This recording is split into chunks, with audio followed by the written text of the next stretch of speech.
2026 మొదలై అప్పుడే నెలైపోయింది. జనవరిలో రిజల్ట్ ఎలా ఉంది అంటే ఎప్పట్లాగే సక్సెస్ 10% మాత్రమే.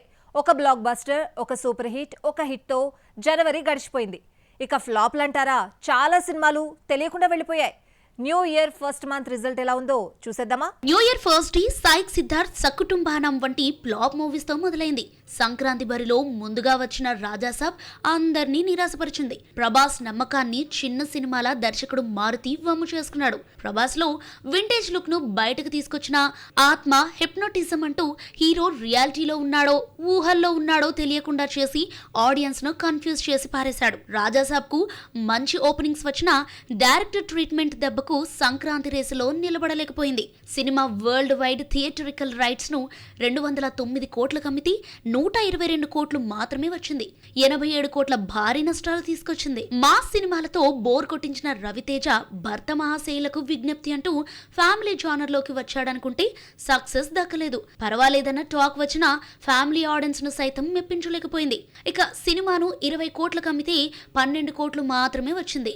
నటుడు దర్శకుడు లీడ్ రోల్లో నటించిన ఓం శాంతి శాంతి శాంతి మలయాళ సూపర్ హిట్ జయ జయ జయ జయకు రీమేక్ గా రూపొందింది. టీజర్ ఇంప్రెస్ చేయడంతో ఇదొక సినిమా వస్తోందన్న సంగతి తెలిసింది. హీరో గోదావరి స్లాంగ్ ను సరిగా పలకలేకపోవటం, ఫస్ట్ ఆఫ్ వెబ్ సిరీస్ ను గుర్తు చేయడం ఆడియన్స్ అశాంతిగా ఫీల్ అయ్యారు. సంక్రాంతి హిట్స్ కు లాంగ్ వీకెండ్ కలిసొచ్చింది.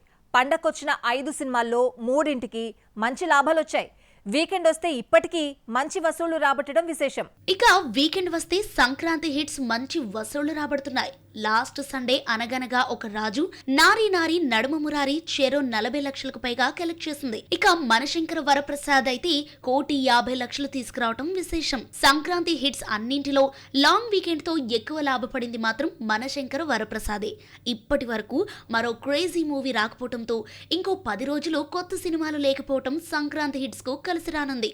మనశంకర వరప్రసాద్ ను 122 కోట్లకు అమ్మితే 177 కోట్లు వచ్చింది. ప్రమోషన్ వీక్ గా ఉన్నా కేవలం మౌత్ టాక్ తో నారీ నారీ నడుమ మురారి ఇప్పటికీ మంచి వసూళ్లు రాబడుతోంది. 10 కోట్లకు థియేటరికల్ బిజినెస్ జరుపుకుంటే 19 కోట్లు వచ్చింది. సినిమా గత ఆదివారం 41 లక్షలు కలెక్ట్ చేయటం షాక్ ఇస్తోంది.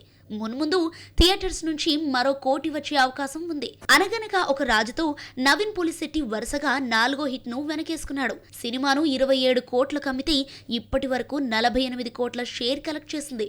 ఇప్పట్లో ఓటీటీలోకి రాకుండా ఉంటే లాంగ్ రన్ లో 50 కోట్ల షేర్ క్లబ్ లో చేరుతుంది. మార్చి 26న రావాల్సిన ద పారడైజ్ 27న వస్తుందని ప్రకటించిన పెద్ది రిలీజ్ వాయిదా పడ్డాయి.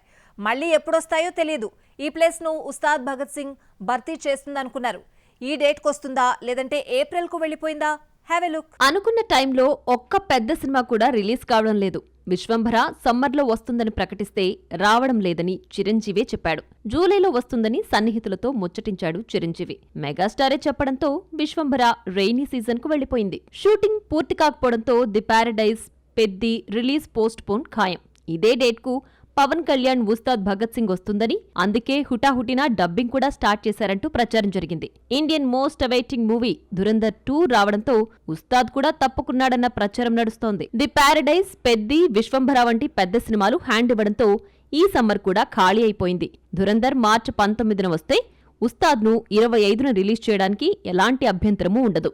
అయితే ఏప్రిల్ స్లాట్స్ ఎలాగూ ఖాళీగా ఉండడంతో ఇదొక ఆప్షన్ ను పరిశీలిస్తున్నారు మేకర్స్. ఇండియన్ బాక్స్ ఆఫీస్ నూపేసిన దురంధర్ తెలుగులో రిలీజ్ అవుతుందా లేదా అని తెలుగు ఆడియన్స్ చాలా కాలం వెయిట్ చేసి రాదని డిసైడ్ అయ్యారు. దురంధర్ ను ఒక్క హిందీలో మాత్రమే రిలీజ్ చేసిన దురంధర్ ద రివెంజ్ పేరుతో వస్తున్న సీక్వెల్ ను మాత్రం సౌత్ ఇండియన్ లాంగ్వేజెస్ అన్నింటిలో విడుదల చేస్తున్నారు. తెలుగు టీజర్ ఎలా ఉందో ఒకసారి చూద్దాం. డిసెంబర్ 5 నుంచి బాక్సాఫీస్ వద్ద ధురంధర్ జాతర నడుస్తోంది. ఓటీటీలోకొచ్చిన తర్వాత కూడా థియేటర్స్ లో కలెక్షన్స్ రావడం విశేషం. 1300 కోట్లకు పైగా గ్రాస్ కలెక్ట్ చేసి 2025లో టాప్ గ్రాసర్ గా నిలిచింది. ధురంధర్ రిలీజ్ తర్వాత ఇండియా వైడ్ హైప్ రావడంతో రీజనల్ లాంగ్వేజెస్ లో రిలీజ్ చేయాలన్న ఒత్తిడి పెరిగింది. అయితే ఆల్రెడీ అగ్రిమెంట్ జరిగిన ఓటీటీ సంస్థ నుంచి పర్మిషన్ రాకపోవడంతో ధురంధర్ తెలుగులో రిలీజ్ కాలేదు. అయితే 2026 మార్చి 19న రిలీజ్ అవుతున్న సెకండ్ పార్ట్ ను మాత్రం హిందీతో పాటు ప్రాంతీయ భాషల్లో విడుదల చేస్తున్నారు. పాకిస్తాన్ బ్యాక్డ్రాప్ స్టోరీతో స్పై యాక్షన్ థ్రిల్లర్ గా ధురంధర్ రూపొందింది. రణ్వీర్ సింగ్ హీరోగా, అక్షయ్ ఖన్నా, అర్జున్ రాంపాల్, మాధవన్, సంజయ్ దత్, సారా అర్జున్ ముఖ్య పాత్రల్లో నటించారు. ధురంధర్ ను మించి ధురంధర్ 2 ఉంటుందని నటీనటులు చాలా సందర్భాల్లో చెప్పడం ధురంధర్ రికార్డులు కొల్లగొట్టడంతో సీక్వెల్ పై హై ఎక్స్పెక్టేషన్స్ ఉన్నాయి. ఈ లెక్కన ఓ రేంజ్లో భారీ ఓపెనింగ్స్ రాబట్టడం ఖాయంగా కనిపిస్తోంది.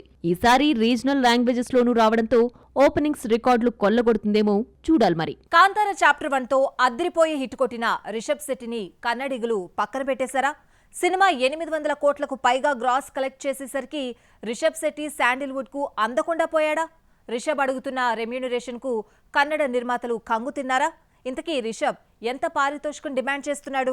20 కోట్లతో రూపొంది 350 కోట్లు కలెక్ట్ చేసిన కాంతారానే ఒక సంచలనం అనుకుంటే, కాంతారా చాప్టర్ 1తో రికార్డులు బ్రేక్ చేశాడు రిషబ్.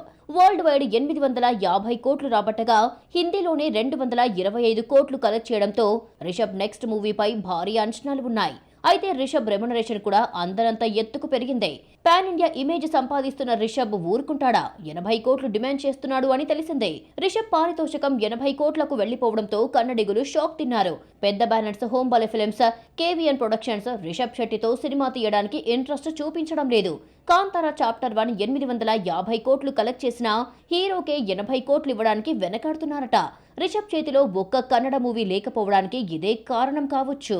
రెమ్యూనరేషన్ 80 కోట్లకు వెళ్లిపోవడంతో రిషబ్ ను కన్నడ నిర్మాతలు దూరం పెట్టినా తెలుగు ప్రొడ్యూసర్స్ సినిమాలు తీయడానికి రెడీ అయ్యారు.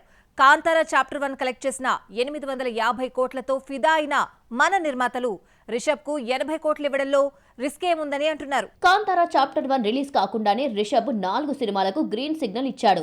ఇందులో 2 తెలుగు సినిమాలైతే మరో 2 హిందీ సినిమాలు కావడం విశేషం. మరాఠా యోధుడు ఛత్రపతి శివాజీ మహారాజా సినిమాలు నటిస్తున్నాడు. సందీప్ సింగ్ దర్శక నిర్మాతగా శివాజీ నాయకత్వం, వారసత్వం బ్యాక్ డ్రాప్ తో ఈ సినిమా రూపొందుతోంది.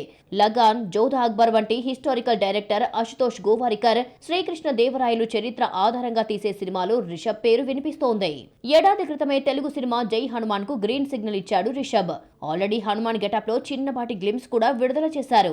బంకిం చంద్ర చటర్జీ నవల ఆనందమఠ ఆధారంగా 1970 మూవీని సితారా ఎంటర్టైన్మెంట్ నిర్మిస్తోంది. అన్ని పాన్ ఇండియా మూవీసే. అయితే ముందుగా జై హనుమాన్ కు డేట్స్ ఇచ్చాడు రిషబ్. హనుమాన్ రిలీజ్ అయి 2 ఏళ్లు దాటింది. 2025 సంక్రాంతికే హనుమాన్ సీక్వెల్ జై హనుమాన్ రిలీజ్ చేస్తాము అన్న ప్రశాంత్ వర్మ ఇంతవరకు షూటింగ్ మొదలు పెట్టలేదు. మధ్యలో చాలా సినిమాల వైపు చూసి ఏది వర్కౌట్ కాకపోవడంతో జై హనుమాన్ పై దృష్టి పెట్టాడు వర్మ. బాక్సాఫీస్ లో మరిన్ని అప్డేట్స్. శర్వానంద్, మాళవిక నాయర్ జంటగా నటించిన బైకర్ ఏప్రిల్ 3న థియేటర్స్ లోకి వస్తోంది. నారీ నారీ హిట్ తో ఫామ్ లోకి వచ్చిన శర్వ బైకర్ గా కనిపించడానికి 6 ప్యాక్ లోకి వచ్చాడు. ధురంధర్ 2 దాటికి డెకాయిట్ వెనక్కి తగ్గాడు. అడవిశేషు, మృణాల్ ఠాకూర్ జంటగా నటించిన డెకాయిట్ మార్చి 19న రిలీజ్ కావాల్సి ఉంది. అదే రోజు యష్ టాక్సిక్, ధురంధర్ 2 రావడంతో డెకాయిట్ వాయిదా పడుతోందన్న వార్తలు చాలా కాలంగా వినిపిస్తున్నాయి.